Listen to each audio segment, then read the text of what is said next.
This is your boy Chili Willie, ECW original, everybody's favorite homeboy. And yo, you need to check out the Big Fight. This is Liam McGarry, and welcome to the Big Fight Weekly. Yo, this is Stephen USSR Robinson on powerful.tv, Big Fight Weekly, for a special fight at Focus with Chris and Stu. Tune in. Boom!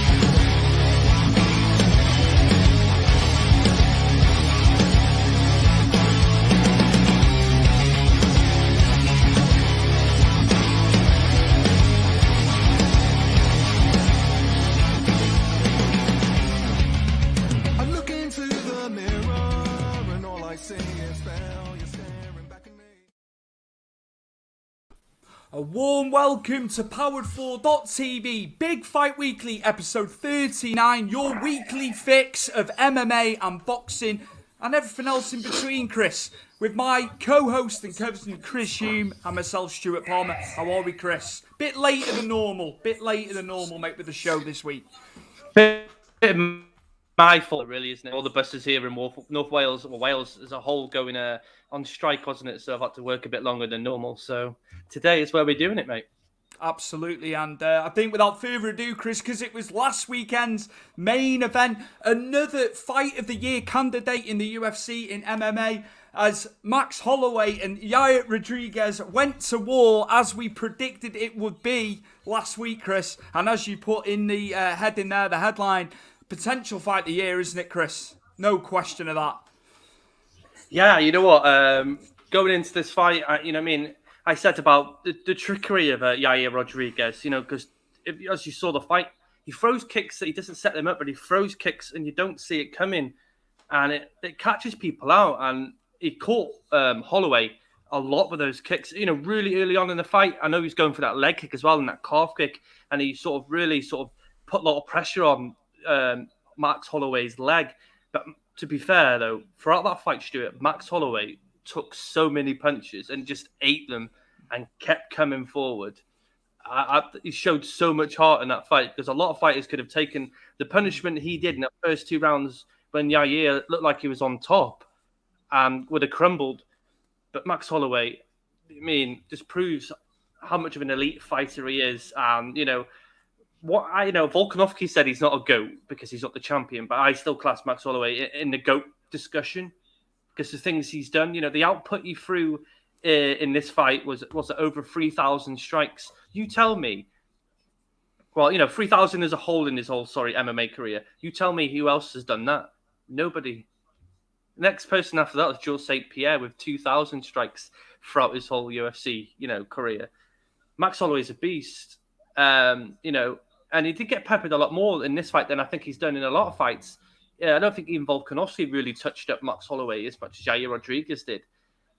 But Max Holloway has just got that output. It's that constant output. And, I think a lot of people might think, oh, well, this fight was close. It was close, but Max Holloway's output still was more than what Rodriguez was doing. Rodriguez was hitting those big shots, those big kicks, those big calf kicks. And obviously, when they were engaging, he was hitting some of those really good, some really good strikes. But Max Holloway's output, consistency, changing the game throughout the fight. He knew that the striking wasn't, was probably a bit closer than he would have wanted. Started utilizing the takedowns, tried, going for submissions, which we don't normally see, with Max Holloway do the last couple of fights. Well, I'll say the last 5 or 6 fights, he stood up and he's beaten everybody with his striking and his output, because the combinations he puts up, the head movement, the feet movement, it's so far superior than most fighters he can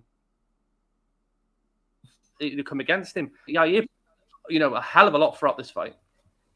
I can't get over. I know Holloway's always been known for his chin. I cannot get over. You're saying about how many shots he got hit with.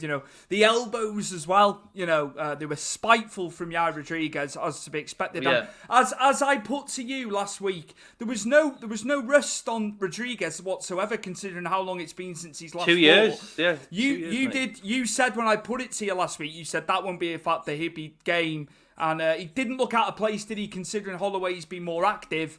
And it was what a fight, and we knew prior, didn't we? We knew prior that it was going to be, and I think it delivered and some, didn't it? Because of the amount of damage both guys took. But yeah, going to the scorecards, Chris. Again, we question the scorecards week in, week out, don't we? Yeah. It's always a big talking point across the media, especially the MMA media. 49-46, where's he getting that from? 48-47, I can agree with the other two judges. Why is that other judge scored it 49-46? What's he seeing different? He might have seen, maybe, sorry, Stuart, in a couple of rounds, not a couple of rounds, sorry. I think it was at round 4. Max took, I think it was round 4. Max took him down, didn't he? And it was a lot of the fight was with Max in control. As much as Yair was really good at scrambling, getting himself out of the submissions. At one point Max had an arm choke up against the fence, but Yair was fantastic at turning his body and obviously putting the weight on Max's arm, so Max had to pull it out. But Max was on top quite a lot and probably utilised the ground game. I know that Yair went for a few takedowns and he did get a couple, but Max always popped straight back up. When Max took Yair down, he did to keep him down. So maybe the judge is looking at the situation where Max kept him on the ground a bit longer. But with these judges, did they one or two you can think, okay, that's good. But then there's always one of them that scores wildly. Like in the last week's 268 with Usman and Covington and Namajunas and Zhang, and you saw yourself, the judging was really out of place especially with the scoring of it. It's always that's what they say, isn't it? In the day, and you can make a case as you've said with his ground control there when he needed to do that. But yeah, looking ahead, Chris, it's got to be Holloway and Volkanovski again, hasn't it? Has to be. But what about Yair Rodriguez? Who would you like to see him come up against? Let's go with Yair first. I don't know.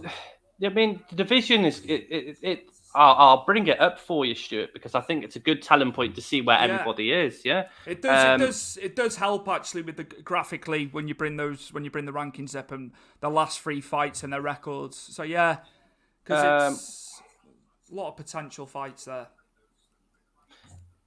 It's because I think a lot of people are. I think AJ McNee in Bellator would be actually really good in UFC if they could, if they could ever get hold of him. But I think these are world rankings actually. I pulled up Stuart, so they've got Bellator in it, so it might be actually quite interesting to sort of integrate. But let's get it. Yeah. Put them in as a whole. Absolutely. Right. Okay. Wish this was a bit faster, It's all right. We'll keep talking as we're waiting. Here we go. Right. Let's load I'm going to move it up a bit. You see? I think so. I don't know whether people viewing it can see it. It's all right for us here. I don't know. Can you zoom it a little bit? Is that better? I think I'll just have a look on my screen here just to see. That's better. That's better, Chris. Yeah, it's visible. It's visible now. As you can see, obviously, Volkanovski's number one because he's the UFC featherweight champion. Obviously, Max is below him because Max Holloway's beaten everybody else bar Volkanovski. Obviously, AJ McNee's newly crowned featherweight champion in Bellator, but is very highly touted in Bellator. Patricio Ferreira as well, who lost to AJ McNee, also a very good featherweight. But just ignoring that, it's the person here, Stuart, I'm highlighting just above. Yeah. He's facing Calvin Kattar next, as you can see on the further right. But he's fantastic. Looked really, really good against Edmund Barboza. He's got horrible leg kicks, horrible spinning back kicks as a Klikadze. But could be a potential one. But I feel like if Gagir was to beat Calvin Kattar, he could be next in line for the winner of maybe Holloway Volkanovski. It's hard because everyone around Yair is actually on a loss. I don't want to throw Arnold Allen in there. Not sure he's ready for Yair Rodriguez yet. He's in the periphery there though, Arnold. To be fair, he's in and around a few more fights maybe until he's we don't want to rush in, but hopefully. Korean Zombie, I think, is a good shot for Arnold Allen next, personally.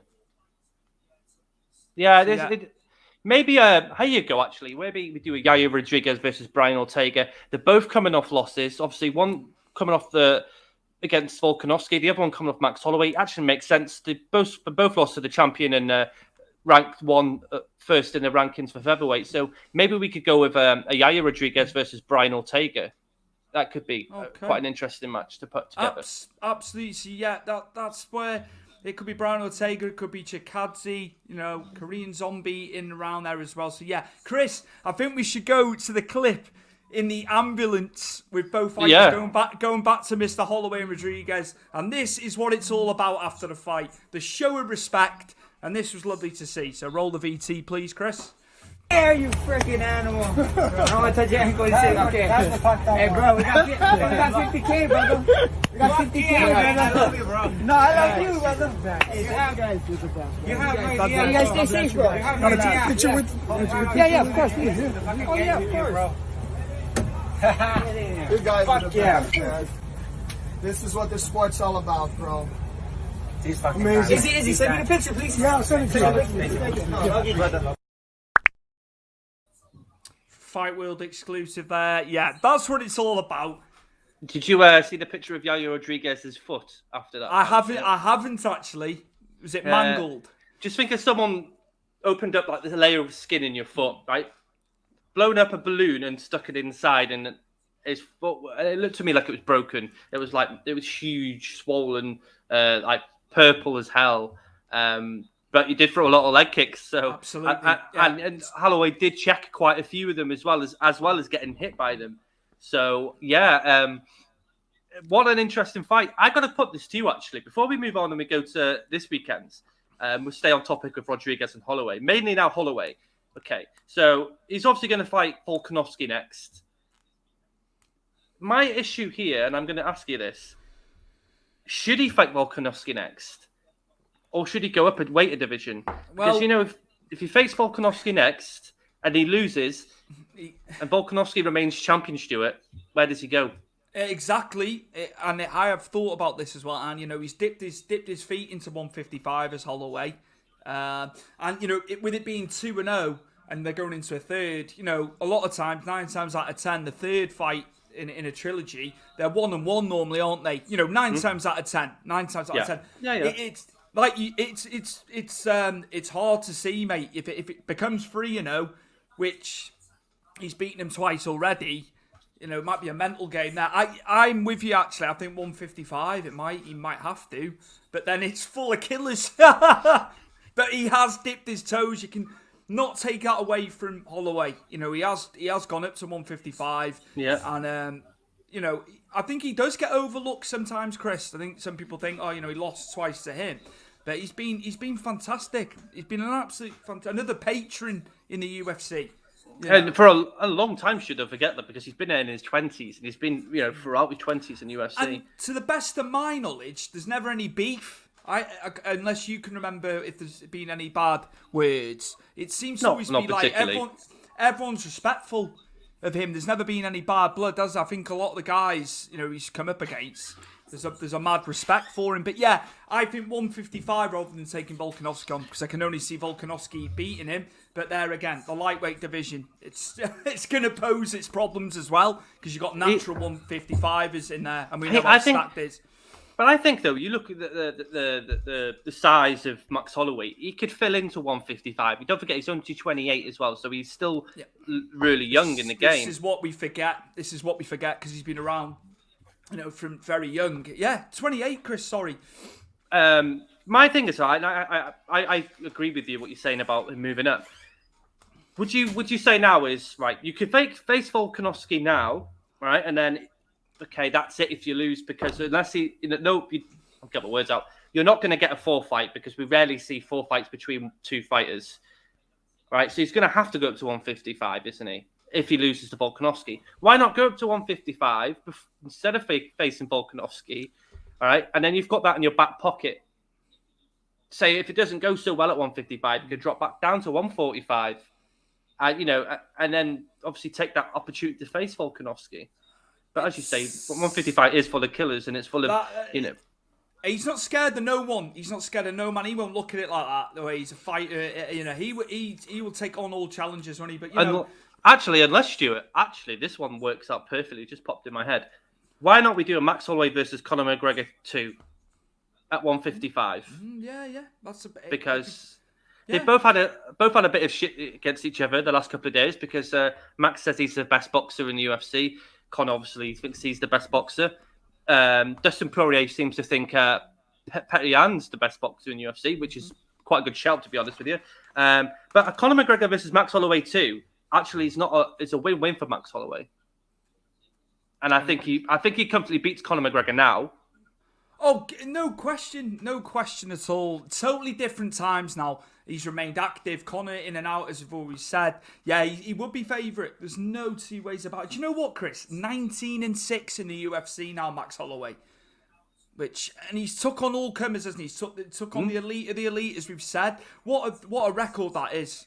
You look at that on paper, and then 23-6 total. That's quite the resume, isn't it, within UFC? And I'm sure he will get into the Hall of Fame in years to come. Oh, most definitely. Yeah. Listen, you can't throw that many strikes and be on top of the striking, percentages in UFC over everybody, past and present, and not get that call to be in the Hall of Fame. Though the exciting times for Max Holloway, he's got a lot of doors he can open here. I just hope he looks at it instead of jumping straight at Volkanovski. As much as I think he thinks he can beat Volkanovski, I think, is just getting better and better. And I think sometimes certain fighters have your number. And I think Volkanovski has Max Holloway's number. Unfortunately for Max Holloway. Can I be honest? I think Chikadze is the one with Volkanovski further down the line. I'm going to put it out there. I know he's got to get up the rankings a little bit more. I think that he could be the kryptonite, but we know how well Volkanovski's been. There's no question. He can adapt. He adapts to people. He's a bloody, so just his build and all that. He's amazing. He's amazing. But Chris, I think we've got to move on to fight night. Yes. We will. Miesha Tate, who retired in 20... Miesha Tate, yeah. Right. Okay. Sorry. Yeah. Miesha Tate, who retired in 2016, Chris. She's had a fight since this. It'll be her second outing since retirement. But Vieira, on the flip side, Chris, 1-2 in her last 3. And I've been also reading up a little bit. Vieira's takedown defense is 93%. However, striking accuracy of 37%. So that tells its own story. Because I had to do a bit of background on Vieira. But yeah, I'm going to give the floor to you on this one. See what you think. To be honest with you, I think this fight's quite well set up for Miesha Tate. There is more of a grappler, and I think obviously Miesha Tate's more of a grappler. They like to take their opponents down, beat them up, and submit them that way. So I feel like it's going to be like quite stalemate with the striking, because I don't think particularly either of them are very good at the striking sort of side of things. But I think Miesha Tate's got more about her. And it says a lot to me when a fighter's been out for 2 years, like Miesha Tate, had a baby, hasn't done any sort of mixed martial arts training in those 2 years, really, of note, and comes back and still better than the current crop of fighters. It makes me wonder. Obviously, Amanda Nunes is queen. She sits at the top of this. And obviously, Amanda Nunes was the one that took the title off Miesha Tate at UFC 200 and did it quite with ease. I think this fight sets up quite well for Miesha Tate. I think Caitlin Vieira, she gasses quite a lot towards the end. Like the last couple of fights, I can bring it up now actually, and I will show you. If I pick up the right one. Well, I'll show you Caitlin Vieira's last opponents, and then I'll break it down for you that way, because I think it makes more sense then. Okay. Absolutely. Right, okay. Right, Chris. Irene Aldana, the loss to her, I can remember that.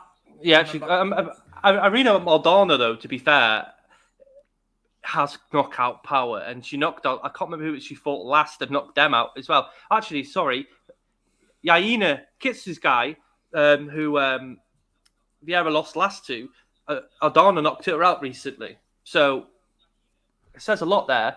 But in these fights here that she's lost, Katsunganu, all those time ago before Katsunganu went to Bellator, Katsunganu in the third round was absolutely destroying Vieira at the end because she gassed.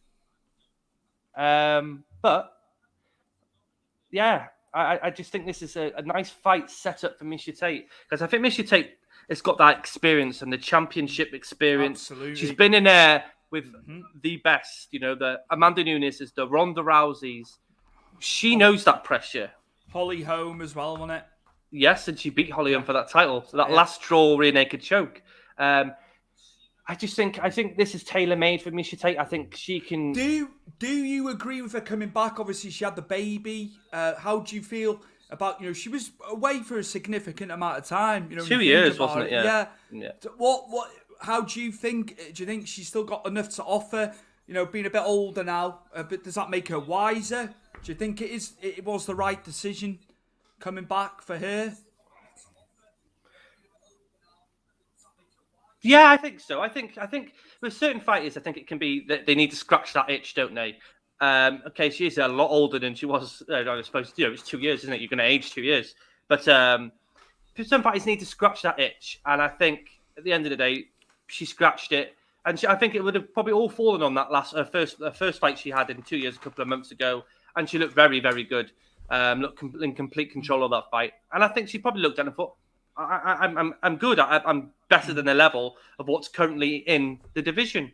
I think she beats Caitlin Vieira. I think she'll probably win by decision, and I think it'd be quite easy for her. I think Caitlin Vieira will probably be difficult, maybe in the first round, quarter of maybe the second round. But I think Miesha Tate will take over, and she'll use all that experience, and I think she'll come away with the unanimous decision.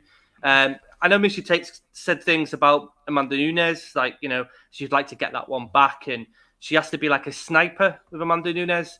I think you have to be more than a sniper. I think against Amanda Nunes, Stuart, I think you have to be invisible. Personally, that's quite the quote. We'll probably bring that one up in months and years to come with this show.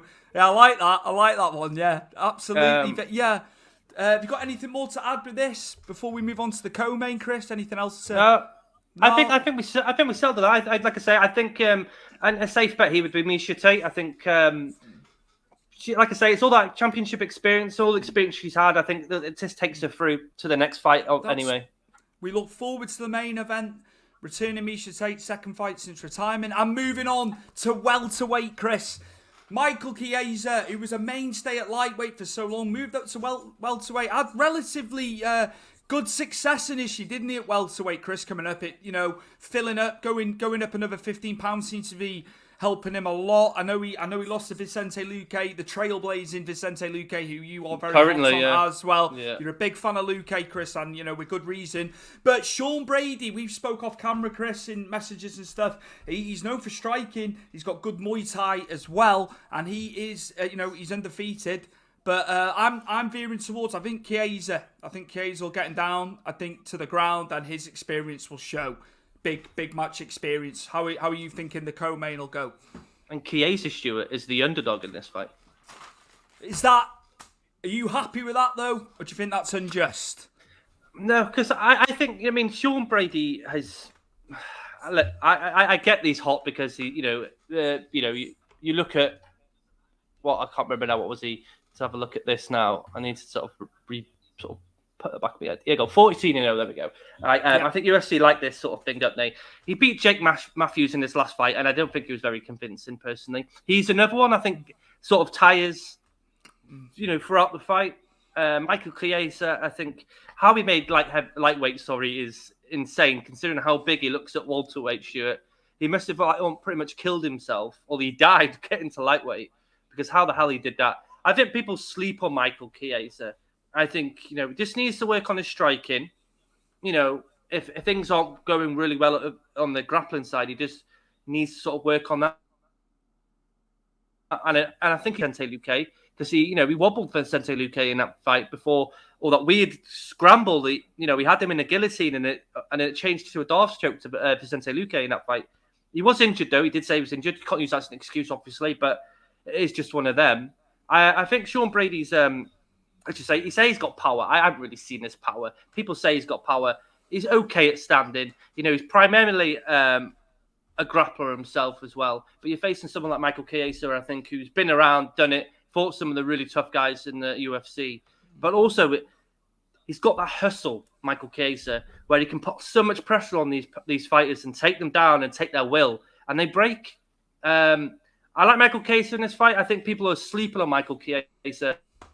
I think Michael Chiesa can control this fight because I think he beats everybody that Sean Brady's fought and do it quite easily. Sean Brady, people are hot on. I'm not so big on Sean Brady. I haven't yet to see him, sort of prove me. But this is the fight. I suppose he can do that and prove me wrong. I like Michael Chiesa. I liked him all the way through the Ultimate Fighter. He made the right decision coming up to welterweight, and he's looked really, really good at welterweight. So.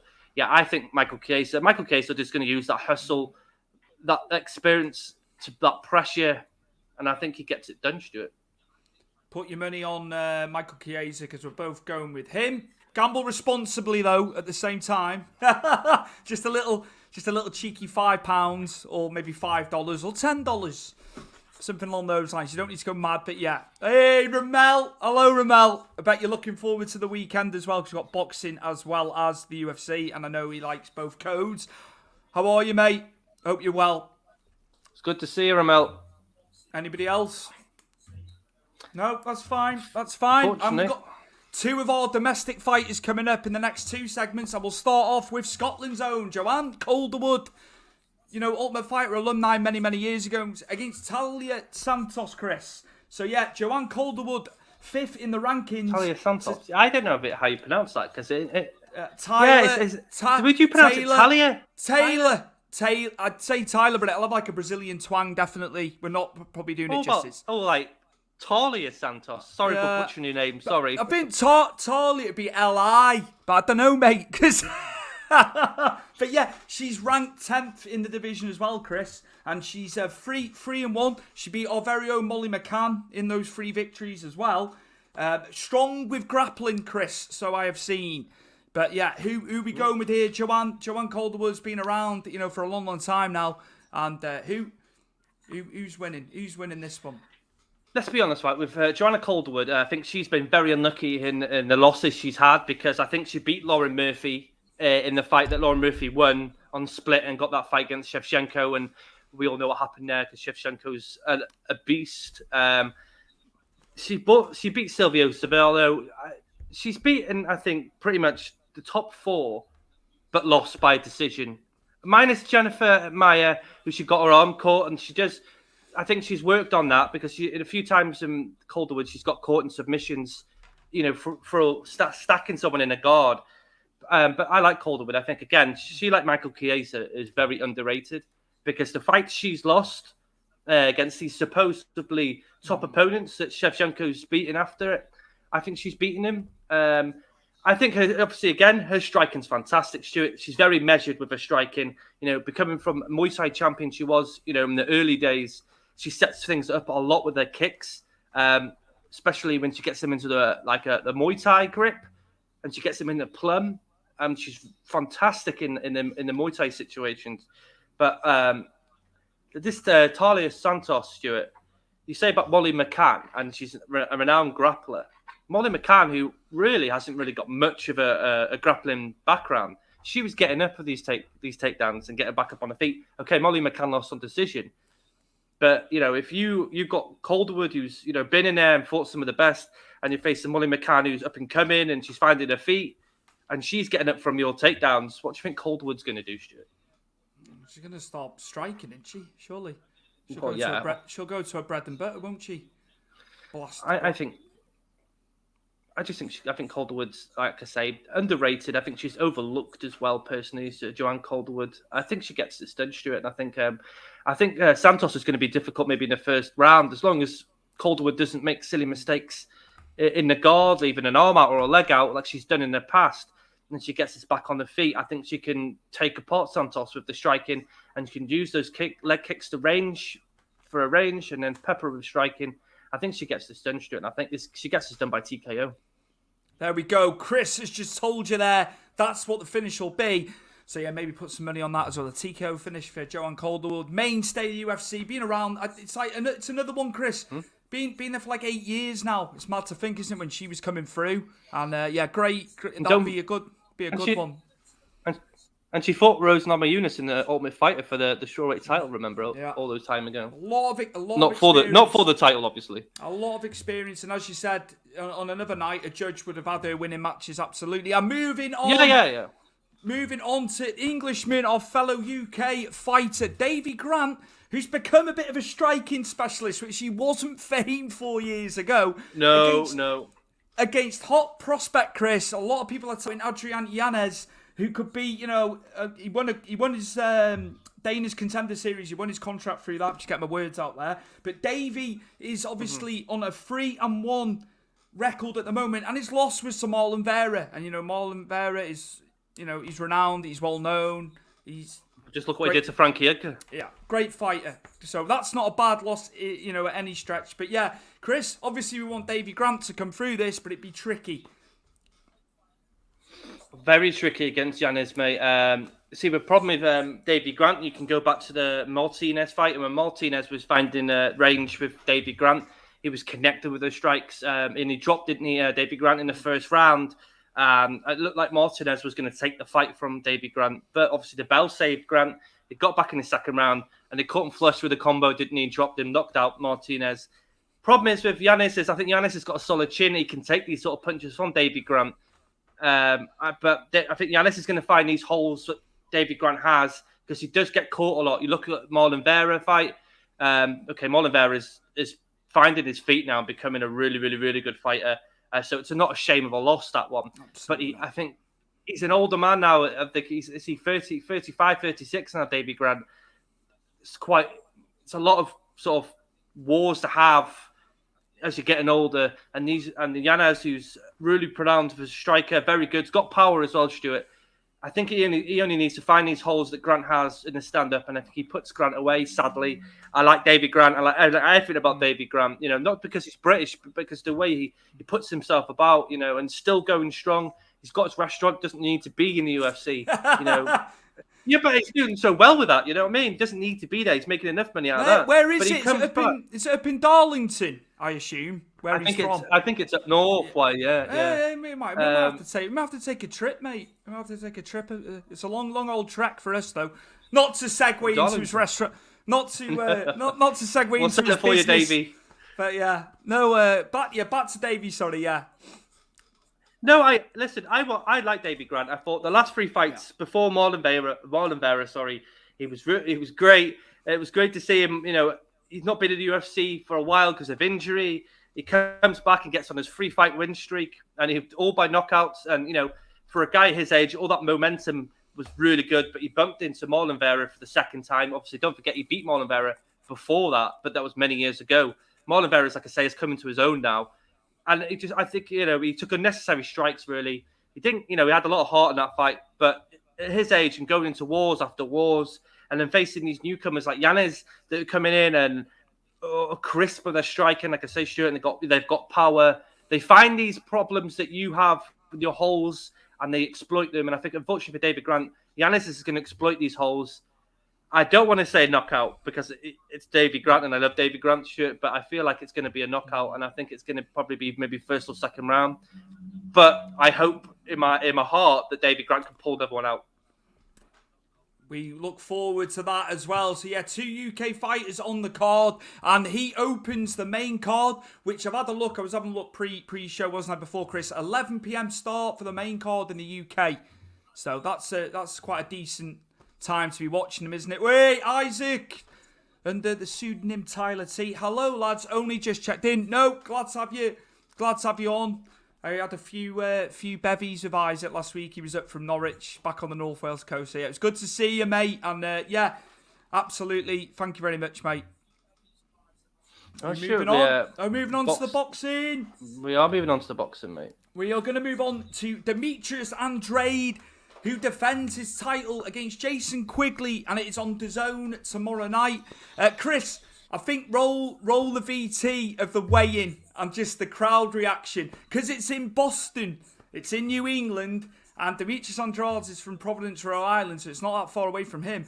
But yeah, the crowd noise, the Irish contingent, as you'll hear in this video, was quite something. Yeah, no problem, Stuart. Let's take this picture mate. down. I threw that. No. Yeah, I threw that. No, it's fine. It's just scrolling, isn't it? Scrolling's a pain in the arse. arse. It's a nightmare for you, mate. I need to take the bloody banner down as well. Hey, sorry, people. Right. So yeah. Right, here we go, Stuart. One defeat with 14 wins coming by way of knockout. Fighting out of Valley Buffet County,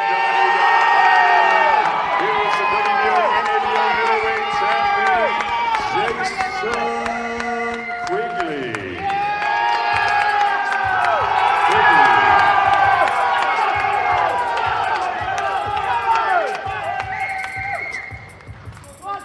And now making his way to the stage, please welcome the defending world champion. He's a Southpaw 2008 Olympian, and he boasts a perfect professional record. 30 professional fights, 30 victories, with 18 of them ending in a knockout.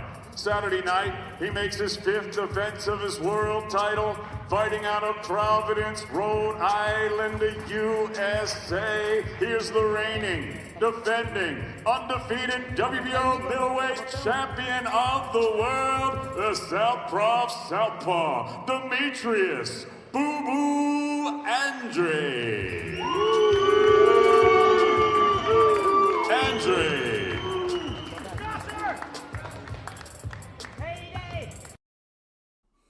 So there we go. And we know how much, especially in state terms, American terms, when the Irish go over, it's happened for years. Obviously, big Irish community in Boston. So, it goes without saying. And I'm sure people have flown in as well from Ireland. So, yeah, we look forward to this one. And he's a huge underdog. He's a huge underdog. There's no question of that. We saw with Andrade in his last event against Liam Williams. Liam Williams had some success in that fight. Later on he did, yeah. But I think he is an awkward southpaw. There's no question about that with Andrade. But 18 KOs from 30 victories. He's not a knockout artist per se, is he? I've got this. I think it'll go the distance, but I think he'll get it on a unanimous decision. Andrade. What I'm taking away from this, Stuart, and I know this is going to be a side one here, but how long is that guy's hair? I don't know. The announcer. Oh, David Diamante. Yeah, hold on. He didn't repeat the surname like he does. He's in the ring announcing him. You go, Jason Quigley. He didn't do it in the weigh-ins yesterday. I was waiting for it because it does my head in when he says the surname twice. Is that his thing? Is that what he does? Yeah, he just wants to sound different, to Michael Buffer, Bruce Buffer, Jimmy Lemon Jr., who we know really well from the boxing from years doing the ring announcing. But it's like, come on, David. He's a great ring announcer. I'm not knocking him, but repeating the surname, as you say, it's that hair though. Make it distinctive. I know. I didn't realise it was that long. He might be a bit of an eco warrior or something. He might be into that, like saving the planet and things of that nature. But certainly whips some people. Imagine him going to like a heavy metal gig and bouncing his head. Jesus Christ, he'd be whipping people like those tomorrow with that. Eddie Hearn, he travelled over to the UK. He was always ring announcing for the UK ones, wasn't he? And unless they had Michael Buffer in, obviously for the big title fights with Joshua, he'd do the main event, wouldn't he? But yeah, I can't see past Andrade in this. I think he's too slick. It's that southpaw. He's awkward with the southpaw. He's awkward, as many southpaws are. But, Jason Quigley, I'm sure it'll be brought on by the crowd, and there'll be a lot of passion and a lot of fire from the lad. But he's a lot lower down the rankings, as we said off camera. But you said, are people available? You put that to me, didn't you? Yeah, but it could possibly be that way. He's ranked 10th in the WBO. So it's a big test for him. But look, Liam Williams had success himself, didn't he? I think you've got to come at him. But he can box well defensively, Andrade, as we've seen. Mm-hmm. So, one to watch, Stuart. Absolutely. And that is tonight, by the way. It's 1 a.m. A 1 a.m. start here in the UK for the main card. I think that'll be. So yeah, on DAZN, Matchroom, Eddie Hearn's Matchroom, going full force on DAZN. And I think to close out, Chris, are we moving on to the pound for pound best in boxing? Yeah, yes, we are. Now, I was a bit shocked by this because there's been talk about him going up from super middle to light heavyweight. Now, we know he fought Sergey Kovalev in 2019 at light heavy and won the title. But I thought there's unfinished business. People are calling him out. He's getting called out in all the divisions. Even Andrade wants him at middleweight. There's no money fight though, isn't it? Oh, absolutely. No one will pull in the money, like him. That's a given. They all want him. But cruiserweight, Chris, £200. So you think he's like 168, isn't he, at super middle, against Makabu, who is 9-0 since losing to Tony Bellew in 2016 at Goodison Park. But it's the next. It looks like he's going up. He's going right the way up to cruiser next May. What do you think? I didn't see that coming. We spoke quite a lot about. I was shocked. Canelo. I was shocked. I'm the same as you, mate. I saw Rom. Rom posted it on Facebook actually, and that's where I saw that. Obviously, the announcement that he's going up to cruiserweight to face Makabu, and I was like, that's quite a big jump from middleweight. Well, I'm looking at terms. Like I'm assuming it's the same, isn't it? How many pounds is he putting on, Stuart, from middleweight to cruiser? I think it's either 190 or 200. It's got to be, I would say, I think it is 200 from cruiserweight, but that's a hell of a gulf between that and light heavy, because they're 175 at light heavy. It might be 190. It's either 190 or 200 cruiser. Maybe he's setting this up because isn't Jake Paul a cruiserweight? joking. It wouldn't shock me though, Stuart. Yeah, I just like there's some big lads up there, Stuart, cruiserweight. Bradis, Okoli, Okoli, they class Bradis as the best, don't they? Since Usyk moved up from there, but Usyk hammered Bradis. But yeah, Maurice Bradis, he's got a lot of experience. Not knocking him, he's a fantastic boxer. I still maintain, we've bigged up Okoli. We're gonna because he's I like Okoli. I think Okoli is the big problem, but then you get Canelo in there, Chris, at 5'9". And he's going to put that weight on, and I think he's going to be just as destructive. Do you think how much power he's going to bring with him? Yeah. Going up a weight as well. Yeah. And he's going to be awkward for the big guys. You know what I mean? As we see with people who've, obviously huge, like Joshua, and they fought smaller guys and having to punch down Stuart, it's more difficult for a bigger guy. It can be at times, because obviously Usyk made that difference when they fought Joshua himself. But, Canelo's absolutely one of the best boxers in the world. He's the GOAT. But the way he can get inside these big guys, Stuart, and load those power up at cruiserweight, it's quite fascinating to see what will he do if he beats Makabu? Does he stay at cruiserweight and carry on getting the belts there? Because I assume if he's gone up a weight, does he drop all his belts at middleweight? I presume they go, Chris. If he's going to go in there and do that, I think he would. I think he would if he's going to go through the weights to get up there. Everyone's looking at looking past David Benavidez as well. He's meant to fight him at super middle, but obviously that it doesn't look like that's happening. Hello, Carnage Payne. How are you, mate? How are things? Hope you are well. Is Ben Jr. and Eubank Jr.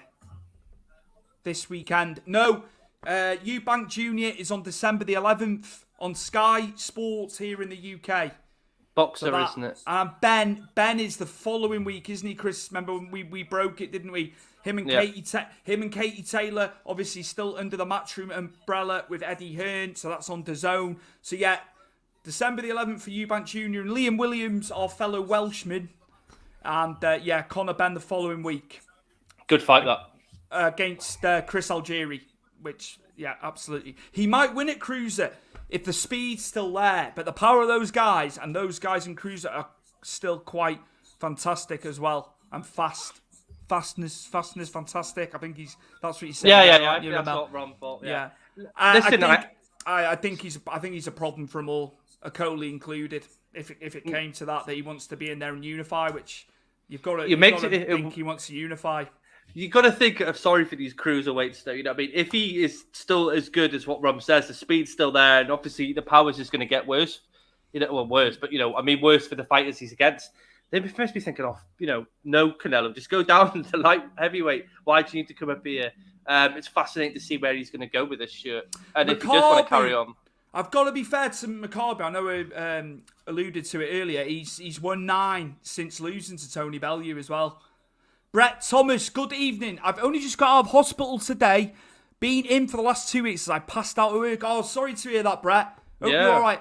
Dehydration. Yeah, you got to get the water down you, mate. I do in work, mate. I get bottles and bottles of water down me all day. But I'm glad. I hope you're recuperating. I'm okay now. Glad to be home. I couldn't do much in there. Is there another bit? No, yeah. Maybe he's still typing.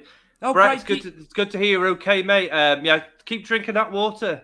Or in my case, have a lager. I don't know. But that'll just dehydrate you further. Mate. But it's good to hear that you're okay. Hope you get better, Brett. Hope Canelo fights Benavidez. That's going to be a banger. Yeah, he'd have to go back. He's going to have to go back to super middle to fight him. Absolutely. I can't wait now for Jake to knock down Tommy and then Logan take down Tyson. Well, Brett, unfortunately, mate, I'm declining to comment until we're closer to the Tommy and Jake fight. But at the same time, I've got my feelings. Shoot's got his, but I don't really. Again, I've said this the last couple of weeks. I don't want to sort of break down that fight until we get there because we've got so much to talk about, and I don't want to waste it now.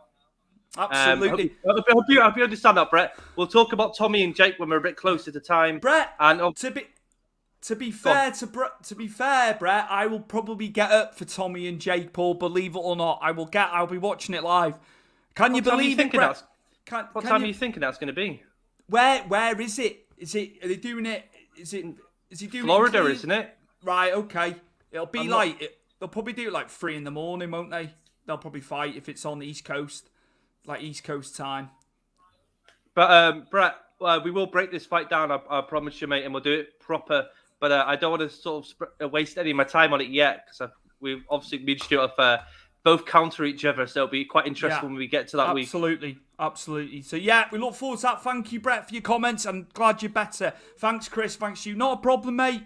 Not a problem. Just get the water down you. You got to listen to what the doctors. Listen to the doctors and that, man, and just make sure you're drinking. I can't wait for that episode. There you go, Chris. Happy with that. It's gonna bang, mate. Because it's gonna bang that episode. I tell you. I'm gonna watch that fight as well. We're all in it. Yeah, we'll all be up watching that one, which I don't normally get up to watch them fight, but yeah, I will do. Tampa, Florida, Hard Rock. No, it's not Hard Rock actually. I'm assuming. It'll be at the arena. I don't think it'll be at the Tampa Bay Buccaneers American Football Stadium. Actually, I think it is at the arena, Stu. I'm sure they said that. Okay. It'll be at, I can't think of the name of the Tampa arena. You had one of the wrestlers, I can't remember what his name is, a black fellow who did the first sort of conference, but Tyson and Tommy were through Skype, I think, or Zoom, and Jake Paul was actually there. It was quite all over the place because obviously the sort of internet connection with Tommy and Tyson via Zoom was shit. So every time they were talking, it was like, But I can't remember which wrestler it was, but they had a WWE wrestler there. Big black guy. Was it? It wasn't Omos, was it? He was with AJ. No, actually, the big guy. The one fell who was coming down for the Royal Rumble in Titus O'Neil. I think it was Titus O'Neil. Yeah. Right. Okay. Right, okay. Anything else from the comments, Chris? Mate, I'll be up for that fight too. There we go. It's unanimous, Brett. Hey, look at this, Brett. Stuart, I know, why don't we do a live for Tommy Fury versus Jake Paul? Just that one fight. We'll go live for that one fight. Because my missus will be in bed and she'll be able to hear me fucking going ballistic. I think it was the same arena as last WrestleMania, right? Well, it'll be Tampa Bay Buccaneers Stadium. Get it up. Tampa Bay Buccaneers Stadium, Raymond James Stadium, which is pretty big for that. Rom says it's a good idea. Rom will get it. Rom will get it with you and do it. Absolutely. I'll just type to you as it's going on. But yeah. Also, special mention to Kiko Martinez at Super Featherweight last weekend as well, Chris, because we previewed against it. Galahad, yeah. Kid Galahad. I thought Kid Galahad's going to be all right here. And obviously we said, didn't we, prior, Martinez was not expected to do anything. You know, he's 35 now. He's been world champion for years, and a bad knockdown in the 5th. And I blame Brendan Ingle in the corner, allowing Kid Galahad to come back out. Because, you know, when the ref went, you know, lift your gloves up, make sure you're all right. Why they sent him out for the 6th, I don't know. His head was still gone. Sent him back out, and it was just devastating. But you hear about this, some fighters like to go out on the shield, always the healthiest things to do. You being a coach, and you tell your fighter, right, we're stopping it. And, you know, I mean, you're getting the flack, even though I feel sometimes, or actually most of the time, it's probably the right idea to pull your fighter out because it's saving their life. But, you know, these fighters this day and age, they want to go out on the shield. Look at Deontay Wilder, you know, when you go from the 2nd fight and he wanted to go out on the shield, and in the 3rd fight, you know, he did go out on the shield. Maybe not the best for your brain cells, but this is what a warrior type is, what it's like, isn't it? I want to be knocked out if I'm going to lose. I just felt for years, you know, Brendan Ingle has been he's been cornering, he's trained these guys for years out of Sheffield, you know, Yorkshire area. I think because of the experience he's got, you know, being in the corner, I just felt you shouldn't allow that. The towel should have come in. But it did happen. He came out for the 6th, and not taken away from Kiko Martinez, because a lot of people were downplaying him. And, you know, at their peril, myself included, because I thought Kid Galahad was going to beat him. But yeah, fantastic for Kiko Martinez. I think there'll be a rematch. Stewie, it's the Amalie Arena, but still in Tampa. Yes, so it's at the arena. It's not at the NFL stadium. They wouldn't sell enough tickets. They wouldn't, no disrespect, like, they wouldn't do 60, 70,000 for that. That's, right. You know, but regard to that fight, Stuart, let's have no more Fury Paul until we get closer to it. Yeah. And that's no knock on anybody who wants to talk about it, and you're free to speak about it. I just feel like there's just going to be so much interesting shit to talk about going up and leading. And the breakdown with Stuart, you're the boxing side, and I'm swaying towards the social media side. I just think it's a great dynamic. And with Brett, the way he feels, I just want to I don't want to exhaust it now and get to the week of the fight and we've got nothing to talk about. Chris, I think it's perfect to close out as well now. Yeah, as we said, Fury and Paul, they'll be extensively covered leading up. Absolutely. Chris, socials, where can they find you? Where can everyone find you? The viewers and the listeners, because we've got our podcast crew as well these days. Actually, Stuart, that makes me think I forgot to put this up here. There you go. There you go. Across the bottom there.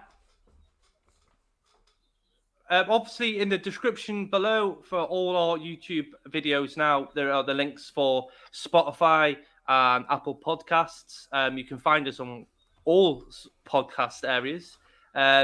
You can also find us both on Big Fight Weekly, powered for Big Fight Weekly on Facebook. We are always posting me and Stuart on there. If it's just clips of this week's or last week's or just any areas of boxing and MMA we see, like breaking news, we'll post it in there. So feel free to like us and join and subscribe to that channel. And if you've got other comments you want to talk about after the show, you can always post them in there. And me and Stuart will happily obviously join in and have a good conversation. Yeah. But obviously, if you want to find myself, you can find me on Twitter at Van Hume. You can find me on Instagram at VanHume86. And again, like I say, you can find me on Powered for Big Fight Weekly Facebook page. Come find. You can find me at Stu's Wrestling Podcast as well. So yeah, latest episode, RGT85, YouTube channel, video game, content creator. He's got a massive following, a huge pro wrestling fan as well. So we talked about gaming. I am absolutely oblivious with modern gaming. Chris would laugh. So I was kind of geared... I was geared towards, the questions with RGT, learned some good stuff about modern stuff that's going on with consoles and things of that nature. But we did talk about the old wrestling games as well, specifically N64, WCW vs. NWO Revenge, a game that we rented from Blockbuster, and I decided I didn't like it, Chris. And then everyone played it after, and I loved it, so I made a mistake there. And WWF No Mercy as well. Yeah, but you forgot WrestleMania 2000 as well. No, I know. I think he was kind of like saying about No Mercy, but I'm sure, you can't leave WrestleMania 2000 out. You're right. You're absolutely right. You remember that game, Stuart, though, when you did the career mode? I know I'll make this short, but how hard the computer, the NI was they always reversed everything. If you remember rightly, on WrestleMania 2000, Yeah. every time I broke so many controllers for doing that. Oof. But I love the game, Stuart. You sent me clips of the conversations you had with the gaming, and everyone who's watching us currently, once Stuart puts this episode out, you must listen to it because it's really, really good. RGT is well versed with pro wrestling as well. I've got to be fair to the guy. We covered AEW. We looked at how NXT has changed. The way the sets changed. Vince got his mucky paws on it. I don't like. I like NXT the old way, but I'm just I'm purist of the old school NXT. Let's play some games. There we go, Ramel. I'll sort you out, Ramel. I'll sort you out. Stuart hasn't got a console. No, I'm just totally. The only thing I could do is do it through my laptop, but I don't think it's powerful enough. So yes. This has been Powered4.tv, Big Fight Weekly, episode 39. And also, before we go, you can sign up to Powered4.tv. More and more promotions coming on board. FNW is on as well, another UK one. Getting a lot of buzz around them. There's a lot of exciting news coming up into 2022 with Powered4.tv as well. There's events coming up which will be released in due course. But yeah, $7.99 a month. And it's everything. You get everything. You're not just, going on to one promotion. You get various promotions. So yeah, just get that plug in there. But yes, I have been Stuart Palmer with my co-host and cousin Chris Hume. And this has been episode 39 of Powered4.tv. Big Fight Weekly? Big Fight Weekly. Back Fight Weekly. Right, okay, yeah. Big Fight Weekly. This is what happens when you go live, you see. This is what happens. But yeah. We will see you either Monday or Tuesday next week as well for episode 40. It's been a pleasure. Big 40. The Big 40. See you next week. Take care. Take care.